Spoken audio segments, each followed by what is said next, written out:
I'm Zoe Lofgren, and I served on the Santa Clara County Board of Supervisors from January of 1981 until January of 1995. The opening on the Board of Supervisors was a product of Dom Cortese, who had served for a number of years, deciding to run for the California Assembly after Assemblywoman Leona Eglin decided to retire. And it was a short filing time. They're just 5 days under California law. And I actually was trying to talk a few other people into running. And when none of them did, people were calling me to run, so I did. I will say that I was not the favored candidate, and a lot of people didn't think I would win. We had a cast of thousands running, and in June, I didn't raise a lot of money, but we had lots and lots of volunteers working. And so the June election, there were a number of issues. On the ballot was the repeal of Measures A and B. The Board of Supervisors had acted by ordinance to outlaw discrimination against gays. And some of the anti-gay forces in our community had gathered the signatures to repeal those ordinances, and it was on the ballot. And honestly, I hadn't given a lot of thought to the issue of gay rights in 1980, and I don't think I was alone in that, but it just struck me as completely wrong to discriminate against people, and so I just came out against the appeal, and some of my opponents were more nuanced than that. But the main thing, I think the issues were how we were going to spend our money. Prop 13 had passed in 1978. The county hadn't done any cutting back after Prop 13 had passed. I think there was a belief that the state would realign services, but they hadn't really. And so 2 years into it, the county had a huge budget problem. There was a jail overcrowding problem, and the question was all the money going to go to the jail, or was it going to go to health care and human services as well? I came in first in June, but did not get 50%. And so we continued on into November, and it was a very spirited campaign. Myself and Sal Bianco, who had been an aide to then Assemblyman Alistair McAllister, and in the end, again, with tremendous grassroots support, I was privileged to win the election. I remember driving out to the community college board meeting. I was serving on the college board at the time, not knowing how the election would turn out. We certainly didn't have any money for polls. And hearing Jimmy Carter concede to Ronald Reagan. As a matter of fact, I was elected the same night Ronald Reagan was elected. And I remember shouting at the radio, "Don't concede, the voters won't turn out." But the election was successful, and I was sworn in January of that year. Now, there were a number of things that really dominated the board in terms of facing crisis after crisis, and the main issue immediately was the budget. I hadn't been on the board but a few weeks when the then controller told us that we couldn't meet payroll. I was stunned. No one had told me that the finances were that poor. And so we began a multiple-year effort to dig ourselves out of the tremendous hole that we were in. That budget year, in June of 1981, the budget was adopted on a 4-to-1 vote. I was the one saying that it wasn't balanced and we couldn't continue without balancing our budget. And as the months went on and we froze hiring and the like, really the things got worse. At the same time, I was very surprised, having been told that by my doctor, because of a health problem, that I would never have children, to learn that I was pregnant with my daughter Sheila, who was born in February of 1982. And it was quite a a public stir. I mean, to me, it was a private excitement. And like many new mothers, I didn't really know what I was doing as a mother. Thank goodness for my mother who came in and helped. And I remember I was nursing in the sound room. It was one-way glass. I could see the public, but they couldn't see me. And my husband would bring our baby over so that I could nurse while I listened to testimony. I was 32 when I was elected, and we managed, I don't know if I as an older person, whether I would have had the stamina to be a new mother and also go into an office where the budget was in complete disarray and falling apart. But we managed to move forward and to put the budget into order. And I really believed, and I ran to make sure that we had a safety net and that we focused on health and human services and social services. But I also believed that you have to be fiscally responsible. And we managed to do both of those things. The other thing that was facing us in those early days was a county that was changing demographically. The Vietnam War had ended just 5 years before, and waves of refugees from Vietnam were coming to San Jose, as well as refugees from other countries, Ethiopia, Cambodia, and the like. And the county decided that we would be a force for positive change for our new Americans who were coming in. And so we worked with nonprofit groups, and we helped our new neighbors to become good Americans, to understand about the culture. We had especially efforts to help victims of torture, senior citizens who might be having a harder time adjusting than younger people. And one of the things that still sticks with me is how brave these new Americans were and how willing they were to become thoroughly American. I remember we had a long-standing senior program run for Portuguese elderly along Santa Clara Street, and they decided that they would share their space with the Vietnamese seniors. The Filipino seniors at the Northside Center, who had been really in the same senior center for a number of years, decided they would share their space with the Sikh seniors. And I thought, you know, it's not every place in America where we would have people coming from all across the world really embracing each other and understanding that we're all Americans moving forward. Part of this was keeping the Human Relations Commission fully engaged. Even though we had huge budget cuts, we realized that if we didn't continue to support our Human Relations Commission so that we could de-escalate tensions, that we would end up spending a lot more money down the road. One of the things that we wanted to do was to use the resources of the county really to support the nonprofits that did very much for our community. For example, the Second Harvest Food Bank didn't have a warehouse. They had no place to put the food. And so working with my colleagues, and I want to credit in particular Susie Wilson, who did so much on this, we managed to find land and actually donate the land to the Second Harvest Food Bank so that they could build the warehouse and get some stability, a warehouse that they still use today.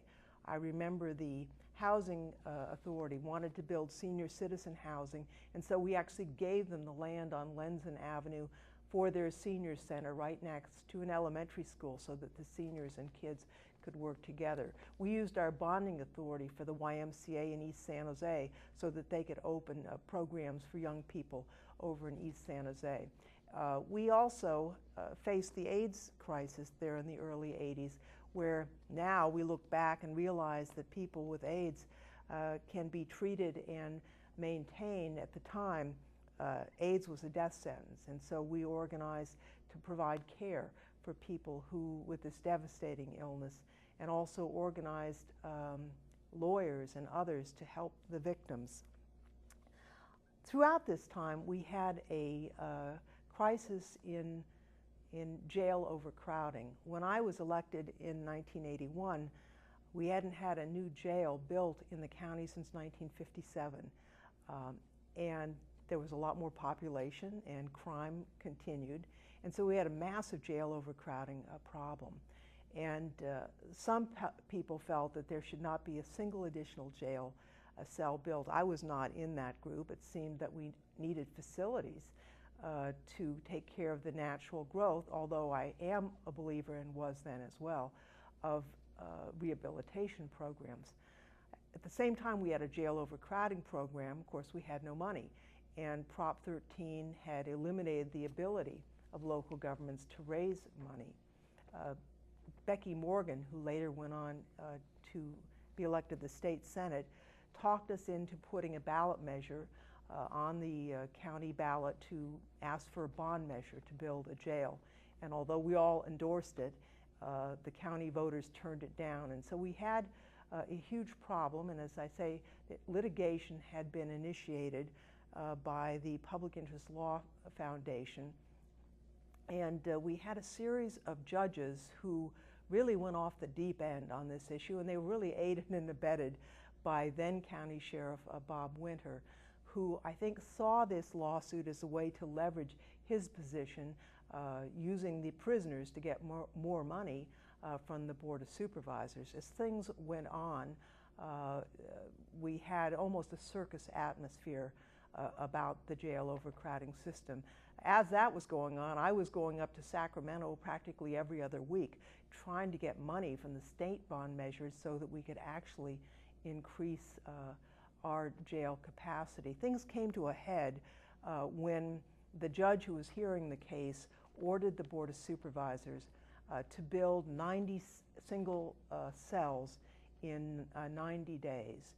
And it wasn't possible to do that. It was impossible to do it. At the same time, we were building an 8-story, single-story, multiple-story facility right at the Civic Center. And so we managed to cope with that situation, but we decided as a board that it was really time to take control of the situation and go to the voters and pose the question of who really should run the jail. It was too expensive to run it with the sheriff, and also he refused to allow programs into the jail. We wanted the religious communities to go in to provide therapy. We wanted adult education classes. We wanted parenting classes. We wanted drug treatment classes, none of which he really was supportive of. And so, especially the women on the board, Susie Wilson, myself, and Diane McKenna, put on a campaign, and we were successful. I think the first county in the state to actually take control of the jail and to reduce the costs, and also, by the way, to put more than half of all inmates into rehabilitation programs that help them get their lives straightened out and not to come back to a life of crime. We had challenges having to do with land use and transportation. One of the issues for us in the early 80s was whether we were going to allow sprawl to occur throughout the county. And we saw Los Angeles to our south, knew that we did not want that sort of thing in Santa Clara County. And so we adopted a general plan that basically said all urban development will occur within city limits. We decided that the hills would not be developed except sparsely on large plots of ranch or ag land. And although there was a lot of tumult at the time, when I look up at those hills today, I realize how lucky we are that we were able to pull it together and to make sure that we didn't have the urban sprawl that has really ruined other parts of California. We built the light rail system while I was on the board, the first segment from Almaden Valley all the way to North San Jose, through downtown San Jose, and also planned segments that have now been built since that time over to Mountain View and out to East San Jose, and also out to Visona. We also did something that had never been done before. I was sitting on my front porch thinking, you know, the highway system is a mess. I mean, Highway 85 had been planned when I was in elementary school. All of Almaden Valley and much of the rest of West and South San Jose had been premised on 85 being built, and yet it never had been. And some of the smaller cities were starting to approve housing developments in the right-of-way. And so I started asking my neighbors, what would you say to this? What if we did a half-cent sales tax and built Highway 85 and upgraded Highway 237, which at the time had street lights and used to back up for 5 and 10 miles past 101, and by the way, expanded 101 so it's not a parking lot. And my neighbors said, you know, I'd do that. It's a pretty good idea. And so we organized a Measure A, the highway campaign, the first half-cent sales tax for highways in, I think, in the United States. We were successful with that in 1988, and I was elected chair of what was called the Traffic Authority, overseeing the construction of the highways. And it was a challenge, but I learned a lot, and it was fun and satisfying to see it done. We got it done under budget and ahead of schedule, and after the highways were opened, there was a huge dance party along the highway. All the communities had bands, and for the entire weekend, celebrating really themselves, that people, the taxpayers, paid for something they wanted and they got what they paid for. Certainly, being a new mother changed my outlook on life. I think that does the same thing for all new mothers. And one of the things that we focused on was to make sure that children and families were a focus of county government. We started the Children and Family Committee. We opened child care centers. We made sure that there was a focus on healthy families in everything that the county did. The Tamian Center was something that Diane, Susie, and I were committed to doing as a child care transit overview. And we also used the funding from the redevelopment lawsuit that we had with San Jose to support all the child care centers and after-school programs in San Jose Unified Schools. I remember very well the assault weapons ban that the county decided to adopt on a county basis. We knew we probably didn't have jurisdiction to do that, but counties that weren't afraid, and we had quite a whiz-bang on that, who weren't afraid to step forward saying that assault weapons aren't necessary for hunting and ought to be prohibited, were helpful to the state of California in actually doing that as a state and then helping the federal government to do the same. You know, one of the things that we did and focused on was healthcare. And Valley Medical Center at the time was an older building. It still stands mainly as offices, but that's all there was. Counties around the country were closing their public hospitals, and then County Executive Sally Reed told me that she wanted to close the county hospital. It seemed to us on the board that that was a mistake, and either you were going to have a great county hospital that was open to everyone, or else you'd have none. We chose the former. And so we committed ourselves to the open door policy, where if you are sick, you get care, not a run around for your insurance card. We made sure that the county facilities, which were completely inadequate, were upgraded. First the North Wing, and then the brand new hospital, so that it would be the best facility in the county. We also made sure that it would be integrated with other parts of the healthcare system. We had a series of clinics in neighborhoods, both run by the county and also run by nonprofits, and we merged the county health system with the Valley Medical Center so that we could have a continuum of care between public health nursing, drug and alcohol, and mental health treatment, the clinics, and the county hospital itself. All the while making sure that it was available to everyone, and also with specialty care that could be found nowhere else. For example, our spinal cord injury unit, our burn center, and one of the best neonatal intensive care units in Northern California. So that was something we were all very proud of, and we did it in a way that not only served the poor, but it served everyone, and it was a source of pride for voters in the county. Another thing that was quite interesting was that instead of having a fight between nonprofits and the county itself, we approached it as a collaboration. And for example, we knew that there were individuals who, because of their status or their history, might be afraid to go to a county building, but might not be afraid to go to a place like Gardner Health Center. And so we really made the whole system part of a team that approached the health of the community as one of our highest priorities. I still feel very proud of what we did on that score, and I'm very hopeful that successor boards of supervisors and management will do all they can to maintain that high level of service in the healthcare arena. One of the things that we did at the time was to make sure that we were not parochial. For example, in the second supervisorial district that I served, there were probably more people who were poor than in the fifth supervisorial district up in the North County area. And so I found that Diane McKenna, who was the supervisor from the North District, would be voting for county resources to be in the second district instead of her own, because we were just organized about what was right for the people instead of what was in our districts. This was equally true for the open space efforts that we had. The Guadalupe River Park that we put county money into obviously was a major issue in central San Jose, but at the same time we did county park acquisitions in more rural areas, and we never once thought whose district was it in. It was always about the whole county being served. The entire time I was on the Board of Supervisors, there were a majority of women on the board.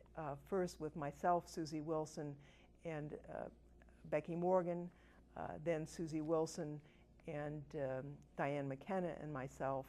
And of course we loved our male members as well. But I think we made ourselves known throughout the county for health care, for social services, for open space, for good planning, for transportation, for going to voters and giving them choices to how to spend their money. We had clean government, and I think the public liked what we did. I think back on my service with tremendous pride. I love county government. I love serving on the Board of Supervisors, and I certainly wish the county well in the future.